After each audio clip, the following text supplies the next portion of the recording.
Hey everyone, I'm Bonzinator, and I'm bringing you today's Daily Fix. In today's episode, Valve gives us a tiny update on the Steam Deck 2. One of the actors from Mass Effect Andromeda blames EA for the game's performance, and a look at the mechanics you can expect in Housemarque's latest title, SAROS. Let's get into it.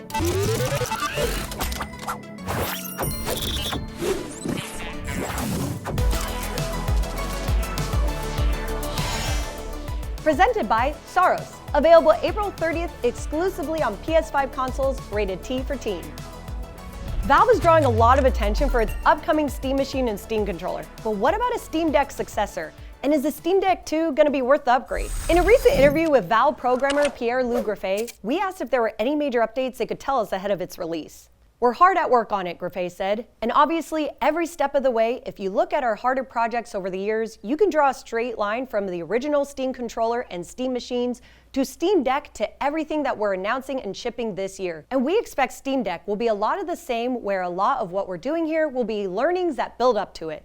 Speaking with IGN last year, Griffey mentioned better battery performance, saying, quote, "We're not interested getting to a point where it's 20 or 30 or even 50% more performance at the same battery life. We want something a little bit more demarcated than that. So we've been working back from silicon advancements and architectural improvements, and I think we have a pretty good idea of what the next version of Steam Deck is going to be. But right now, there's no offerings in that landscape, in the system on a chip landscape, that we think would truly be a next-gen performance Steam Deck." So it sounds like they don't want to just settle for just the same thing but better approach for the Steam Deck 2, and are waiting for real advancement with chip technology before announcing anything. As for what Valve is working on that's actually closer to release, we're still waiting to hear on the release date for Steam Machine, but we did finally get to check out the Steam controller, which is out May 4 for $99. IGN's full reveal of it just went live, so go check it out. Our resident hardware expert Bo Moore had a lot of very positive things to say about it. Moving on, one of the lead actors behind BioWare's Mass Effect Andromeda has spoken out about the game's disappointing critical and commercial response and placed much of the blame on publisher EA. Andromeda launched back in 2017 and had the unenviable job of continuing the franchise following Mass Effect 3's divisive conclusion to an otherwise beloved trilogy of games. Gone was Commander Shepard and the beloved Normandy crew, replaced by new customizable hero Ryder and a fresh cast of shipmates. Tom Taylorsen, the male voice of the new player character, told fan site We Are Mass Effect, quote, "I think, like many, the game got a bum rap.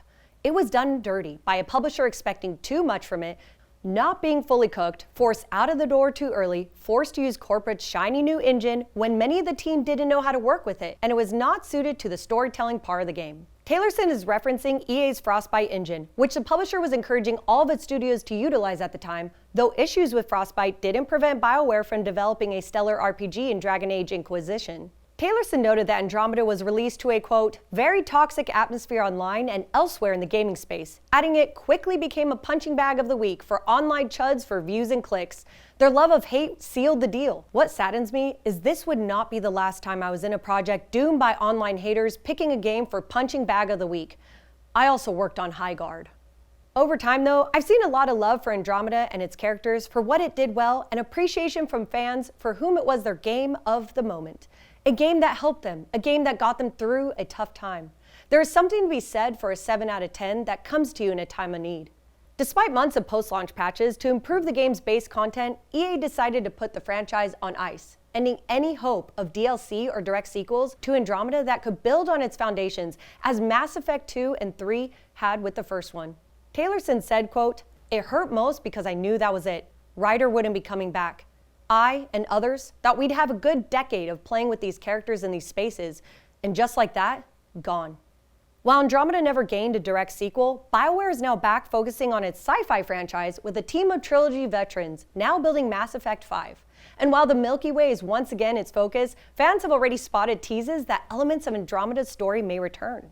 A decade later, for better and for worse, the game's legacy has clearly not been forgotten. And finally, SAROS is the latest PlayStation Studios title from the makers of Returnal. SAROS builds upon Returnal's foundations, adding key features that make the game more approachable for new players or challenging for veterans. This is a fast-paced cinematic action game with huge boss fights and a mysterious story from acclaimed studio Housemarque. In SAROS, you embark on cycles in the world of Carcosa, fighting hostiles to collect permanent resources that increase your power. But the corrupting influence of the Eclipse touches every crevice of this shape-shifting world, revealing new paths through each area and awakening a madness within everyone and everything. SAROS features mechanics like a shield and permanent progression, intense cycles that last around 30 to 45 minutes, and even a suspend and resume feature at launch, so you can pick up right where you left off. And if you're a Housemarque veteran looking for a challenge, add Carcosa modifiers to increase your cycle's difficulty. You can jump into SAROS when it releases on April 30th, only on PlayStation 5, rated T for teen. And that is your daily fix for Monday, April 27th.